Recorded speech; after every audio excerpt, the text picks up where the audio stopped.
Friends, ప్రతి వారంలో ఒక రోజు సెలవు అనేది ఖచ్చితంగా ఉంటుంది.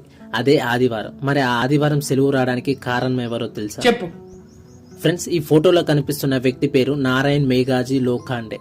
భారతదేశంలో ఆదివారం సెలవు రావడానికి ఇతనే కారణం. మొదట బ్రిటిష్ వారు భారతీయులతో వారం రోజులు పని చేయించుకునేవారు. నారాయణ్ మేఘాజీ ఆదివారం సెలవు ఇవ్వాలని కోరితే బ్రిటిష్ వారు ఒప్పుకోలేదు.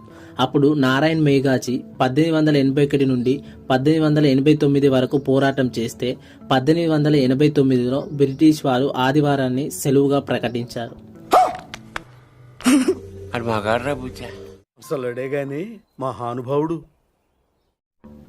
ఫ్రెండ్స్, మీరు ఇక్కడ చూస్తున్న ఫ్లవర్ ప్రపంచంలోనే అత్యంత దుర్వాసనను వెదజల్లే పువ్వు. యాక్చువల్ గా ఫ్లవర్స్ అంటే చాలా మంది ఇష్టపడుతుంటారు. వాటి నుంచి వచ్చే ఆ సువాసన ద్వారా మైండ్ చాలా రిఫ్రెష్ అవుతుంది.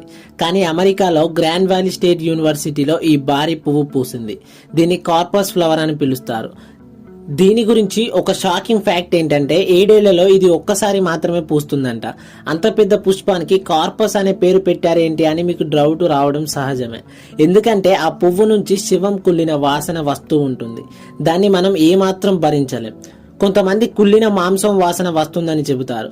పువ్వును చూడాలని, ఒకసారి తాకాలని మనకు చాలా అనిపిస్తుంది. కానీ దాని దగ్గరికి వెళ్తే మాత్రం ఆ వాసన మాత్రం మనం తట్టుకోలేం. ఫ్రెండ్స్, రైల్ బోగీల మీద నెంబర్ ఎందుకు ఉంటుంది?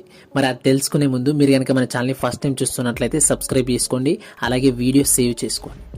మనం చిన్నప్పటి నుంచి గమనిస్తూ ఉంటాం, బోగీల మీద నెంబర్ రాసి ఉంటుంది. ఈ నెంబర్ ఏంటి అనే సందేహం చాలా మందికి వచ్చే ఉంటుంది. నా ఒక్కనికే అట్లా అనిపిస్తుందా అనుకున్నా, నీకు కూడా అట్లనే అనిపిస్తుందా? నిజానికి ఈ సంఖ్య రెండింటిని సూచిస్తుంది. ఆ సంఖ్య రాసి ఉన్న బోగి ఏ సంవత్సరంలో తయారైంది, ఆ బోగి ఏ తరహాది అనేవి సూచిస్తుంది. దాదాపుగా ఈ సంఖ్య 5 అంకెల్లోనే ఉంటుంది.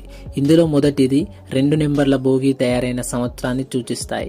మిగతా నెంబర్లు 1 నుంచి 200 మధ్య ఉంటే అది ఏసీ బోగి అని అర్థం. అలాగే 200 నుంచి 400 మధ్య ఉంటే అది స్లీపర్ బోగి అని అర్థం. 400 నుంచి 600 మధ్య ఉంటే జనరల్ కోచ్ అని అర్థం.